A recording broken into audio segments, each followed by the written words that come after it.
अब कह चले के बाद श्री हनुमान जी महाराज फिल्मी लय तो निगा दो सायराना सी है जिंदगी की वजह आप भी जिंदगी का मजा लीजिए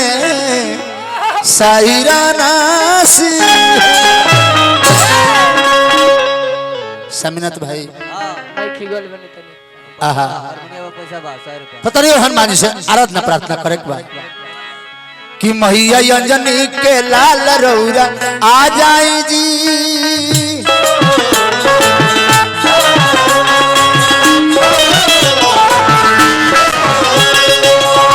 मैया अंजनी के लाल रौरा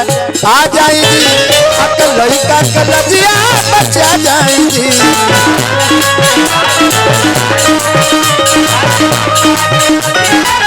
मैया अंजनी के लाल रौरा आ जाए जी लड़का कलजिया बचा जाए जी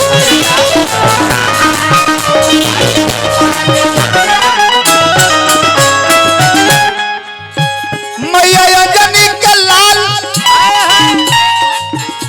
रौरा आ जाए जी लड़का कलजिया बचा जाए जी तनी हमरो मन के असर पूरा जाए जी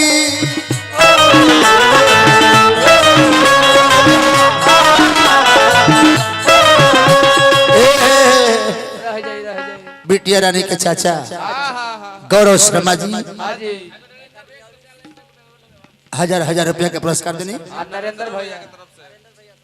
नरेंद्र भैया हमारा 100 रुपया दिल बनी मनु बाबा भी रुपया देता नहीं हार्दिक अभिनंदन मनु बाबा रुपया देनी हार्दिक अभिनंदन प्रणाम करो तनी एगो माला से स्वागत करो मनु बाबा के आई मनु बाबा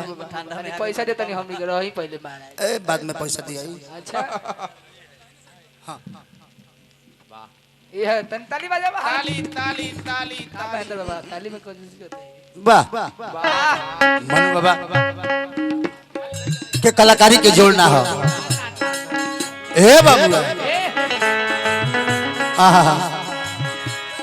अंतरा बोलो जहिया लखन जी के लगो सत्य बनवा लाइक सजीवना बचावन परना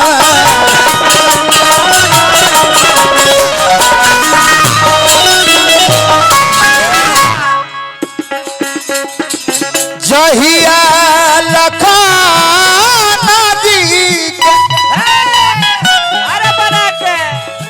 अरे लगो सत्य बनवा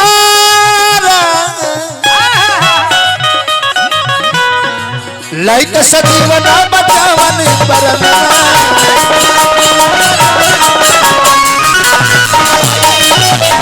हे बाबा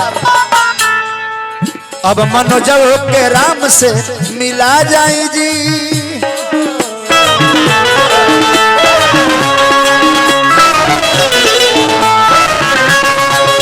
अब मनोजव के राम से मिला जाए जी तनी लइका कलजिया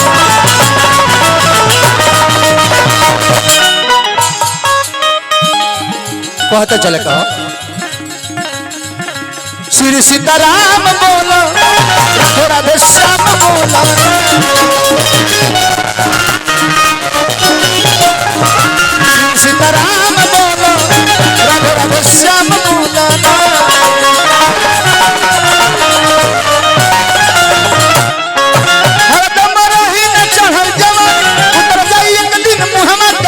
सीताराम बोलो राधे श्याम बोलो